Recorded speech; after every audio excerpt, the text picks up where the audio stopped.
Hello मित्रांनो, या दोघांना तर तुम्ही ओळखत असालच.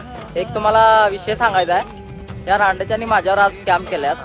तो स्कॅम म्हणजे तुम्हाला सांगतो भावांनो. सगळ्यात पहिला म्हणजे मला सांगितले की सध्या तू कामावर जा, आज काय आम्ही गावाला जाणार नाही.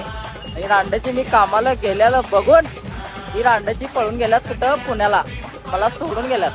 त्याचं दुःख मला झालंयच. पण नंतर मी हे सगळ्यात महत्वाची गोष्ट म्हणजे मम्मीला नाही सांगून गेल्यात की संत्या चिडल, त्या संत्याला जरा समजूत घाल. असले केले कांड त्यांनी भावांनो. नंतर मी मम्मीला विचारलो. मम्मीने मला म्हणली संत्या कसं आहे तुझं, जरा काम जरा कसं आहे लोडचं आहे, त्यामुळे कसं तुला 1-2 दिवस सुट्ट्या मिळणार नाही. असं जसं मम्मीने माझी समजूत घातली आणि मला पटलंय ते भावांनो. असं एवढा काय मला राग नाही आहे, कारण त्यांनी माझ्या कामाचा विचार करूनच मला सोडून गेल्यात. तरी पण भावांनो, लव यू भावांनो. जिथं आहे तिथं तुम्ही निवांत राहा, आयुष करा, मजेत राहा. आणि या 2 दिवसांना लावड्या आपण रेस घालायची आहे उंडकीच्या. तिथं आजऱ्या वाट बघायला